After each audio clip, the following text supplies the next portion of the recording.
Ever crack open a professional stock report and just feel completely lost? All those charts, ratings, and jargon can feel like a totally different language. Well, we're going to fix that. In this explainer, we're going to break down a real analyst report for a company you definitely know, Empire Company, and see exactly how the pros break things down. So, right off the bat, what's the final call? The report slaps a 3-star rating on Empire Company. Now, that's not exactly a 5-alarm fire telling you to buy, but it's not a warning siren to sell either. It's right in the middle. So the real question is, why? And right in the summary, we get our first big clue. The report calls the stock a balanced choice. Okay, sounds pretty neutral. But then it adds this little kicker. Prudent investors should consider looking elsewhere. Aha, so there's more to it. It's telling us the company is solid for sure, but maybe it's not the most exciting opportunity on the block right now. Okay, so the main reason for that 3-star rating really boils down to one key idea: valuation. The analyst's big conclusion is that the company is fairly valued. But what on earth does that actually mean? It's actually pretty simple. Fairly valued just means the price you see on the stock market is almost exactly what the analysts think the company is actually worth. In this case, it's trading at just a tiny 2% discount. Think of it like this. You're not getting a massive bargain, but you're not getting ripped off either. You're paying pretty much the sticker price. Now, this isn't just a bunch of numbers floating in space. It's a real business. So who is Empire Company? Well, for a lot of us, this company is probably part of our weekly routine. Empire is one of the absolute giants in Canadian grocery stores. It's the parent company behind names you see all the time, like Sobeys, Safeway, IGA, and Foodland. And more recently, they've added Farm Boy and Longo's to the family. So when we're talking about Empire stock, we're really talking about the business of filling our fridges. All right, let's get into the nitty-gritty. Let's see how the sausage is made, so to speak. How did the analysts actually land on this fairly valued 3-star conclusion? This little gauge here, it shows you that fairly valued idea in a single picture.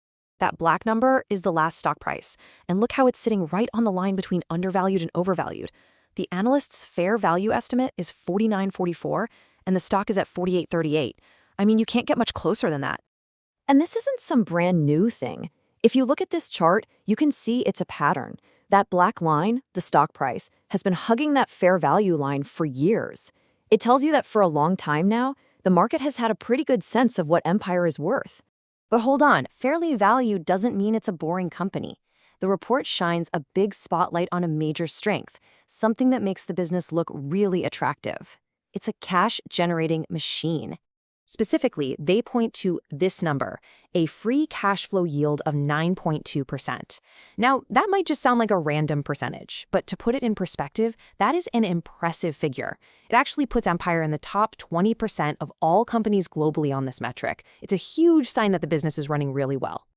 So what's the big deal about that? For an investor, it means that after the company pays all its bills and reinvests in itself, there's a big pile of cash left over.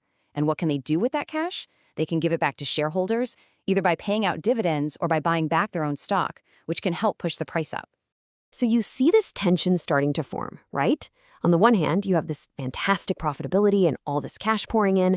But on the other hand, the report gives its own estimate a medium uncertainty rating. That's basically the analysts saying, hey, our math is solid, but the grocery business has a lot of moving parts, so we need to be a little cautious here.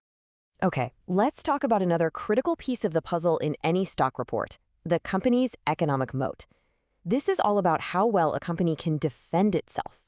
So, an economic moat, a term that Warren Buffett made famous, is really just a company's special advantage. It's what keeps their competitors from swooping in and stealing all their customers and profits. Basically, does this company have a secret sauce that others can't easily copy? And this castle analogy is the perfect way to think about it. A moat is like the defensive wall around a castle. The wider and deeper that moat is, the harder it is for invaders to get inside and wreck the place. So what kind of moat does Empire have?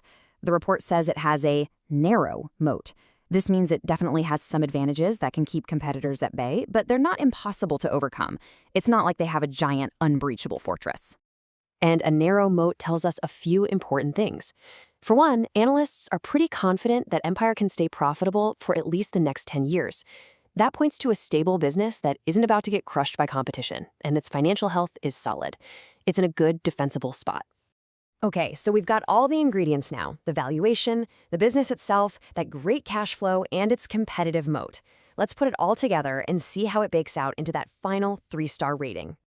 Here's the story the report is really telling us. You start with a solid business you see every day. The market seems to agree on its value, so it's priced fairly. No big sale here.